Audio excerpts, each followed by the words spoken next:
Hey, hello everyone, this is Rutik and it's our day 50 of Finding Job series. And yeah, half century has been done. It's already 50 days now, and still we are here learning new things and still growing. So let's start our today's day. Nothing special as usual. I woke up at 7. After that, I did some exercise, get ready, and sat at my desk. Today, I learn about the concept called fetch. We all know that how much APIs and send request, getting response from request, that things are necessary in our front end application or a web application. So first of all, let me tell you, JavaScript doesn't handle the API request and response from its own, because it's very complicated to the JavaScript. And we know what is the basic process. If I want any sort of data, front end sends an HTTP request. That HTTP request goes to the server process on it and send response back to the our front end system. So JavaScript needs something to send that HTTP request. Basically, HTTP request is nothing but asking to server that this sort of a data I want it. Then how can I achieve that? At this time, fetch comes in a picture. Fetch is not an JavaScript library or anything like that. It is the browser feature which is given by to the means I think JS engine gives us, and it is a built-in. So let me tell you how it's work. Basically, it's wrap the HTTP request and send to the server, and when he means when server send a response back, at that time fetch take that response and gives to the front end or means our JavaScript. So let's go step by step. Let me tell you how it's work. So I have one HTTP request, okay, get users data. I will pass that data into the fetch. At that time, what happened? The request has been created and it's sent to the server, and our fetch is waiting for the response. And when server proceed on it and sends response back, we know maybe response is huge or small, we don't know. But when response is sent back to the fetch, first headers come. We know headers have the metadata about the our information.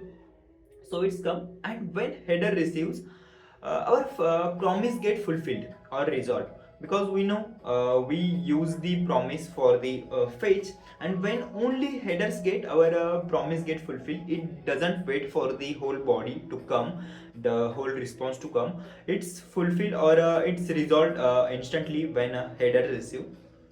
And after that, the response when a response body comes in a stream. If we know if our data is so big, and if we wait for resolving so much big data, then we know our UI get freeze. That's why we basically send our data into the streams, that these are the packets are completed or received, so use this, like that. And that data has been converted into the JSON using the res.json, and we pass that data and we able to write it or use it. And basically here in fetch we handle our errors and all sort of things. We handle it by our own. So we check the status manually, we check the errors manually. So that's how we use the fetch. So basically, let me tell you what is the flow once again. We send the HTTP request goes to the server wait until the response get, and it send the response to the fetch. That first it's receive the header. While when it's receive the header, the promise get fulfilled or resolved. It's wait for the body comes in the streams or packets, we can say. And when it's come, it's get passed into the JSON, and we are able to see the our response. So that's how we handle the API request or HTTP request in the JavaScript using the fetch. There is another one method Axios, which will be learn in tomorrow's video. And after that I move on to the DSA part, the next section of our day, where I learn about the quick sort and the continue counting sort. Sorry. So first of all, let me tell you what is a quick sort. Quick sort is similar to the divide and conquer approach. It's use the divide and conquer approach. But here, while in the we see the in binary sort or merge sort, we divide array from middle and check that the value like that.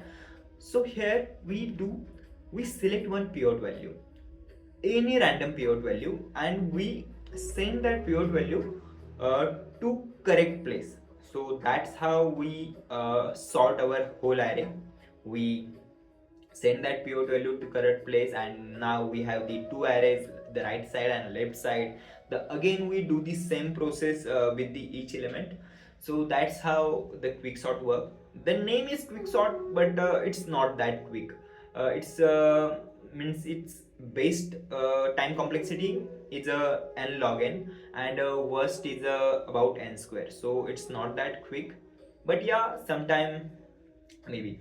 And another one is a counting sort. Counting sort is a very different type of sorting algorithm.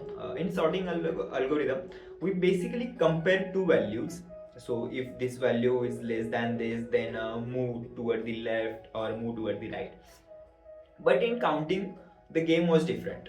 In counting, we see the which one is the last first value and which one is the last value, means the maximum value in the array, and we get the range, like if I have array of 0 1 1 2 2 3 3 4 4, so max number is 4, less number is 0, so I have the range like from 0 to 4. So I create new count array, and in which I put the 0 one time, 1 2 time, 2 3 times, like that, and then I create a sorted array. So it's very simple means simple to apply, but it has its range, or if the range is small, and lots of things like that.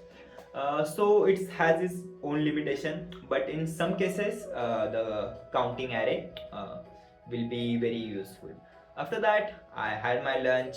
I think after that I went for a 20 minutes of walk, take a little bit of nap, a little bit of break, and after that I move on my project part.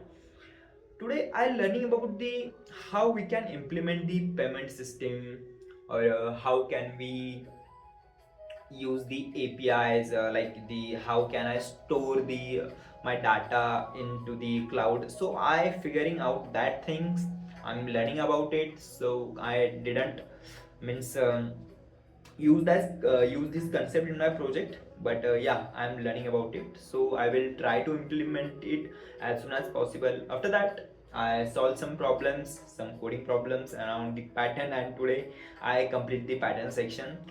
From next week I will move on to the next problems. And yeah, after that I applied for some jobs, and did the communication practice with ChatGPT, and nothing else. That's it for today. Maybe let's meet tomorrow once again with the Axios. Tomorrow we will discuss more about the Axios, why it's better, or which is the better, fetch or Axios, like that. And again tomorrow maybe I'll learn about the counting sort or a quick sort more, and will be solve problems around it. So that's it for today, nothing else. I know the 50-day has been passed, and we are not able to see any progress. I am not have any offers in my hand, but I'm learning. I know I'm learning lots of things. I'm growing little by little. I'm not able to see my progress until, but yeah, let's see what happened. We have the again 40 days has been remaining, and don't know at 90th day I am able to get any job or not. But that was not the stop for me. I have to work hard until I get a job. So let's see what happened. Till then, bye bye. Hopes